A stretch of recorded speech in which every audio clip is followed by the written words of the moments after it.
मैं प्रधानमंत्री महोदय और मुख्यमंत्री महोदय से यही कहना चाहता हूँ कि मेरे पास समय कम है।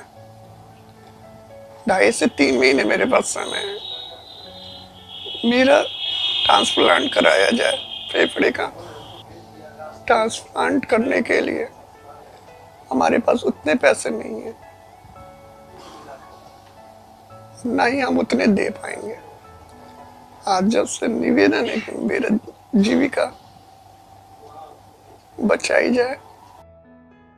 हर माँ बाप का सपना होता है कि उसका बेटा पढ़ लिख कर बुढ़ापे में उसका सहारा बने, लेकिन सांस की बीमारी ने एक पिता के इकलौते 35 साल के बेटे अंकुर को इतना मजबूर कर दिया है कि उसने अपने पिता के हाथों अपनी इच्छा मृत्यु की अनुमति का आवेदन राष्ट्रपति और मुख्य न्यायाधीश को भेजा है। अंकुर का कहना है कि समय रहते या तो सरकार उसका इलाज करा दे, नहीं तो उसे इच्छा मृत्यु की अनुमति दे दी जाए, क्योंकि वह अपने पिता और बूढ़ी दादी का सहारा तो नहीं बन सका, अब वह उनका अधिक बोझ नहीं बनना चाहता। अंकुर की बूढ़ी दादी के आंसू थमने का नाम नहीं ले रहे हैं और वह सभी से अपने पोते को बचाने की गुहार लगाती रहती हैं। मामला उत्तर प्रदेश के कुशीनगर का है।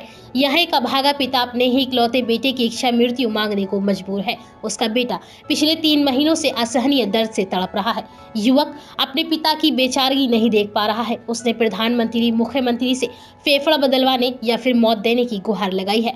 युवक के दोनों फेफड़े खराब होने के बाद डॉक्टर्स ने फेफड़ा लगाने की सलाह दी है, जिसमें 60 से 70 लाख रुपया खर्च आने की संभावना है। इलाज में अपनी सारी जमा पूंजी गंवा चुका पिता अपने बेटे को लेकर पंडरौना नगर स्थित अपने किराए के मकान में आकर उसकी मौत की उल्टी गिनती गिन रहा है। बेटे का दर्द देख पिता की आंखों से गिर रहे आंसू उसके दर्द को बयां कर रहे हैं। हैरत की बात यह है कि बेहद मुफलिसी में जी रहे इस परिवार को आयुष्मान कार्ड भी नहीं है। एक बेबस पिता की आवाज को हुक्मरानों ने अनसुना कर दिया है। कुशीनगर के पंडरौना नगर के रहने वाले राकेश श्रीवास्तव की 3 संतानों में अंकुर सबसे छोटा है। दोनों बेटियों की शादी करने के बाद राकेश की माली हालत खराब हो गई। राकेश का सबसे छोटा बेटा काफी समझदार होने के कारण अपने पिता का सहारा बनना चाहता था। पंडरौना के उदित नारायण डिग्री कॉलेज से स्नातक करने के बाद उसने अहमदाबाद स्थित Maya academy of advance cinematics institute में एनिमेशन ग्राफिक डिजाइन कोर्स में दाखिला लिया।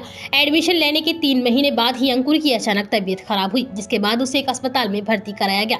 परिजनों के पहुंचने पर अंकुर को दिल्ली स्थित एम्स में भर्ती कराने का प्रयास किया, लेकिन वहां जगह न होने के कारण इलाज नहीं हो पाया। अपने कलेजे के टुकड़े की जान बचाने को लेकर दर-दर भटक रहे राकेश मेदांता हॉस्पिटल में भर्ती कराया। इलाज के दौरान उनकी सारी जमा पूंजी खत्म हो गई। इलाज के लिए डॉक्टर्स ने और रुपयों की मांग की तो राकेश की हिम्मत जवाब दे गई। इसके बाद डॉक्टर्स ने अंकुर को राष्ट्रीय क्षय एवं श्वसन संस्थान दिल्ली भर्ती कराने की सलाह दी। डॉक्टर ने फेफड़ा सुगड़ने की बात कही। डॉक्टर्स ने अंकुर का फेफड़ा बदलवाने या फिर घर ले जाने की उन्हें सलाह दी। डॉक्टर्स के अनुसार फेफड़ा बदलवाने के लिए 60 से 70 लाख रुपए का खर्च आएगा। राकेश अपने बेटे अंकुर के इलाज में इतनी भारी भरकम रकम सुनने के बाद उनके पैरों तले से जमीन खिसक गई। चारों तरफ से निराशा होने के बाद राकेश अपने बेटे को लेकर मंडरौना आ गए। अब उन्होंने या तो ईश्वर का भरोसा है या फिर सरकार का। राकेश अपने बुढ़ापे के सहारे को जीवित रखने के लिए प्रधानमंत्री और मुख्यमंत्री से इलाज कराने की मांग कर रहे हैं। उनका कहना है कि अब उन्हें अपने बेटे का कष्ट बर्दाश्त नहीं हो रहा है। वे कहते हैं या तो उसका इलाज कराया जाए या फिर उसे इच्छा मृत्यु दे दी जाए। मैं प्रधानमंत्री महोदय और मुख्यमंत्री महोदय से यही कहना चाहता हूँ कि मेरे पास समय कम है। 2.5 से 3 महीने मेरे पास समय है। मेरा ट्रांसप्लांट कराया जाए फेफड़े का और मेरे जीवन को बचाया जाए। लौता लड़का हूँ, मेरे आय का स्रोत अभी कुछ नहीं है। मैं आप सबसे विनती करता हूँ कि मेरी जो दयनीय स्थिति हुई है, दोनों फेफड़े खराब हो गए हैं। ट्रांसप्लांट करने के लिए हमारे पास उतने पैसे नहीं है, ना ही हम उतने दे पाएंगे। आज जब से निवेदन है कि मेरा जीविका बचाई जाए, मुझे नया जीवन दिया जाए। आज सबका मैं बहुत बहुत बहुत रेडी रहूंगा आजीवन तक। ये किराए का मकान है, यहाँ पे हम लोग 40 साल से रहते हैं।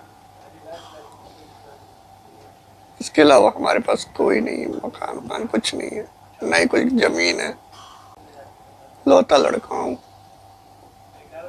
मेरे आय का स्रोत अभी कुछ नहीं है। मैं आप सबसे विनती करता हूँ कि मेरी जो दयनीय स्थिति हुई है, दोनों फेफड़े खराब हो गए हैं,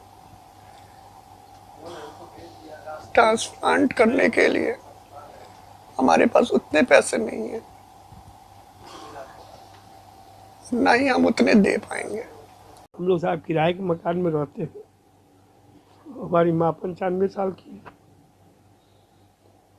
हमारा कोई आय का साधन नहीं है। मैं इंश्योरेंस का एजेंट हूँ, ऐसे ही सरवाइव कर रहा हूँ। हमारा एक ही बच्चा है, एक बूढ़ी माँ है, उन्हीं को बनाता खिलाता हूँ। 95 साल उम्र है माँ का। पिताजी हमारे हैं नहीं, पत्नी की उम्र है हमारे आज 18 साल हो गए। ये बात ये कि इनको बचपन से अस्थमा का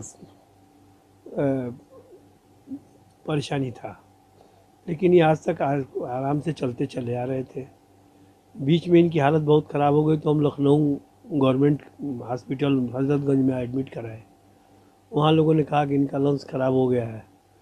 फिर हमको किसी ने बताया कि आप मेदांता चले जाइए, वहाँ हो जाएगा। तो मैं मेदांता ले गया। तो मेदांता में उन्होंने कहा कि 60,000 रुपये का इंजेक्शन लगेगा और दवाइयाँ फ़ायदा करने लगेंगी, लंग्स इनका जो सिकुड़ा है फूल जाएगा। फिर हमने 60,000 रुपये का इंजेक्शन एक लगवाया। जिस दिन इंजेक्शन लगवाया उसी दिन रात की इनकी तबीयत बहुत ख़राब हुई। मैं इनको मेदांता में आईसीयू में एडमिट किया और रात भर में 73,000 रुपये हमने वहाँ दिया। उसके बाद सुबह हमने फिर डॉक्टर को दिखाया तो डॉक्टर ने कहा आप परमानेंट एडमिट हो जाइए। हमने पूछा खर्चे कितने लगेंगे, तो बोले कि 1.25 लाख रुपये रोज़। हमने कहा साहब हम गरीब घर के आदमी, हम नहीं कर पाएंगे।